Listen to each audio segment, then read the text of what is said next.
ಎನ್ನುವುದು ಯಾವ ಕಾಲಕ್ಕೂ ಒಂದೇ ಲೆಕ್ಕ ಇರ್ತದೆ ಅಂತ ಹೇಳುವುದಕ್ಕೆ ಸಾಧ್ಯ ಇಲ್ಲ. ಚಳಿಗಾಲದಲ್ಲಿ ಒಂದು ತರ, ಬೇಸಿಗೆಯಲ್ಲಿ ಒಂದು ತರ, ಮಳೆಗಾಲದಲ್ಲಿ ಒಂದು ತರ. ಹಾಗಾದರೆ ವಿಭಿನ್ನವಾದಂತಹ ದೃಷ್ಟಿಕೋನಗಳಿಂದ ತನ್ನನ್ನು ತಾನು ಕಾಣಿಸಿಕೊಳ್ಳಬಹುದಾದಂತಹ ಪ್ರಪಂಚ ವ್ಯಾಪಾರ ಯಾವುದು ಮೇಲೆ ಯಾವುದು ಕೆಳಗೆ, ಚಕ್ರದ ಪಂಕ್ತಿಗಳು ಮೇಲೆ ಕೆಳಗೆ ಹೋದಂತೆ ಜೀವನಗಳು ಮೇಲೆ ಕೆಳಗೆ ಹೋಗ್ತದೆ. ಒಂದು ಹೊತ್ತಿನಲ್ಲಿ ನೀವು, ಇನ್ನೊಂದು ಹೊತ್ತಿನಲ್ಲಿ ನಾವು, ಮತ್ತೊಂದು ಹೊತ್ತಿನಲ್ಲಿ ಯಾವನು ಲೋಕವನ್ನು ಆಳುವುದಕ್ಕೂ ಸಾಕು.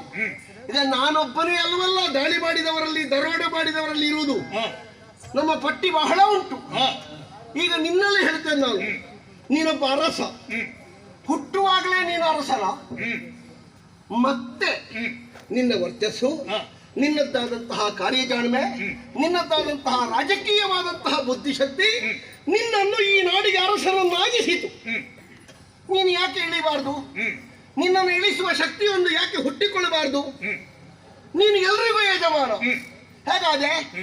ಅವರು ದುಡಿದು ಕೊಟ್ಟ ಕಂದಾಯದ ಮೂಲಕವಾಗಿ ನೀನು ಯಜಮಾನನಾದೆ. ನಮ್ಮ ಪಂಥ ಏನು ಬಲ್ಲೆಯ? ಯಜಮಾನ ಆಳು. ಈ ಪ್ರಭೇದಗಳಿಲ್ಲ, ಈ ತರತಮಗಳಿಲ್ಲ. ಎಲ್ಲವೂ ಒಂದೇ, ಎಲ್ಲರೂ ಒಂದೇ, ಎಲ್ಲರೂ ನಮ್ಮವರು ಎನ್ನುವಂತಹ ಭಾವ. ಯಾರನ್ನು ಯಾರೂ ಪುರಸ್ಕರಿಸಬೇಕು ಅಂತ ಇಲ್ಲ, ಯಾರಿಗೆ ಯಾರೂ ಅಡ್ಡ ಬೀಳಬೇಕು ಅಂತ ಇಲ್ಲ. ಸಮಾನತಾವಾದ. ಆದದ್ದರಿಂದ ನಮ್ಮದ್ದಾದಂತಹ ತತ್ವವನ್ನು ಪ್ರತಿನಿಧೀಕರಿಸುವುದಕ್ಕೆ ನಮ್ಮವರಲ್ಲಿ ಮುಖಂಡರಾಗಿ ನಾನು ಎದ್ದು ನಿಂತಿದ್ದೇನೆ. ನಿನ್ನ ಸಂಪತ್ತನ್ನು ನಮಗೆ ಧಾರ ಎರೆದು ನಿನ್ನ ಜೀವನದಲ್ಲಿ ನಾವು ಹೇಳಿದ ಹಾಗೆ ಕೇಳುವುದಕ್ಕೆ ಬದ್ಧನಾಗುತ್ತೀಯಾ? ಅಲ್ಲ, ನೀನು ನಮ್ಮಿಂದ ಶಿಕ್ಷೆಗೊಳಗಾಗ್ತೀಯ. ನೀನು ತಿಳಿಸಿದ ರೀತಿಯಲ್ಲಿ ನೀನೊಬ್ಬ ಇರಬಹುದು, ನಿನಗಿಂತ ಸಹಸ್ರ ಮಂದಿ ನನ್ನದಂತ ಅರಸೊತ್ತಿಗೆಯನ್ನು ಒಪ್ಪಿಕೊಂಡಿದ್ದಾರೆ. ಈ ಆಸನದಲ್ಲಿ ಕೂತಂತ ನನ್ನನ್ನು ಮಾನಿಸ್ತಾರೆ. ನಮಗೆ ನೋವಿಲ್ಲ ಅನ್ನುವಂತಹ ಉದ್ಗಾರ ಅವರಿಂದ ದಿನೇ ದಿನೇ ಬಂದು ಸಂತೋಷವಾಗಿದ್ದೇವೆ ಅಂತ ಹೇಳ್ತಾರೆ. ನೀನು ಒಬ್ಬ ಮಾತ್ರ ಹೇಳುದು, ಇದು ನಾನು ಅರಸೊತ್ತಿಗೆಯಲ್ಲಿ ಕೂತದ್ದು, ಇದು ಸಾರ್ವಜನಿಕವಾದಂತಹ ಪ್ರಜಾಪ್ರಭುತ್ವ ಹಿರಿಮೆಯನ್ನು ಅಂಗೀಕರಿಸಿದಂತಹ ಅರಸೊತ್ತಿಗೆ. ಈಗ ಮಾವಿನ ಕಟ್ಟೆಯಲ್ಲಿ ಕೂತು ನಿನ್ನಲ್ಲಿ ಮಾತಾಡುವುದಲ್ಲ.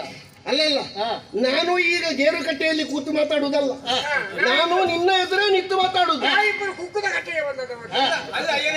ಈಗ ಪ್ರಭುತ್ವವನ್ನು ಸಾಧಿಸಿದ ಪ್ರಭುವಾಗಿ ನೀನು ಈ ಜನಗಳಿಂದ ಅಂಗೀಕರಿಸಲ್ಪಟ್ಟವ ಅಂತಾದ್ರೆ, ನನ್ನ ಅನುಯಾಯಿಗಳಿಂದ ನಾನು ಅಂಗೀಕರಿಸಲ್ಪಟ್ಟವ, ನನ್ನವರು ನನ್ನನ್ನು ಒಳ್ಳೆಯವ ಅಂತ ಹೇಳ್ತಾರೆ. ಒಂದು 4 ದಿವಸ ಅಧಿಕಾರದ ಚುಕ್ಕಾಣಿಯನ್ನು ನಾನು ಹಿಡಿತೇನೆ. ನೋಡುವ ನಿನ್ನವರು ನಾನು ಬೇಡ ಅಂತ ಹೇಳಿ, ನಿನಗಿಂತ ಒಳ್ಳೆಯ ಆಡಳಿತವನ್ನು ನಾನು ಕೊಡ್ತೇನೆ. ನೀನು ಸ್ವಲ್ಪ ಕಾಲ ಗಿಳಿ, ಹಾಗೇನಾಗ್ತದೆ ಅಂತ ನೋಡುವ. ಒಪ್ಪಿದ್ದಾರೆ. ಅದು ಒಂದು ರೀತಿಯಲ್ಲಿ ನಿನ್ನವರು ನಿನ್ನನ್ನು ಅಂಗೀಕರಿಸಿದ್ದಾರೆ ಅಂತ ನಮ್ಮ ದೇಶದ ಜನ, ಈ ಪಂಥಗಳವರು ನಿನ್ನನ್ನು ಅಂಗೀಕರಿಸ್ತಾರೆ ಅಂತ ಹೇಳೋ ಧೈರ್ಯ ಇಲ್ಲ. ಆದ ಕಾರಣ ಅವರು ಅಂಗೀಕರಿಸಿದಂತ ನಾನು ಈ ಸಿಂಹಾಸನವನ್ನು, ಈ ಪ್ರಜಾನಿಕರವನ್ನು ಸಂರಕ್ಷಿಸುವಲ್ಲಿ ನಾನು ಬದ್ಧನಾದ್ದರಿಂದ ನಿನ್ನಲ್ಲಿ ಯುದ್ಧಕ್ಕೆ ಸಿದ್ಧನಾಗಿದ್ದೇನೆ. ನಿನ್ನವರು ನಿನ್ನನ್ನು ರಕ್ಷಿಸ್ತಾರಂತ ನಾನು ನೋಡ್ತೇನೆ. ನಿನ್ನ ಮಗ ಪೆಟ್ಟು ತಿಂದು ಹೋದ, ನಿನಗೊಂದು ಬೀಳಲಿಕ್ಕೆ ಬಾಕಿ ಉಂಟು. ಮಗ ಹೋದ್ರೆ ನಾನಿದ್ದೇನೆ, ಮಗನನ್ನು ಉಳಿಸಿಕೊಳ್ಳಬೇಕು.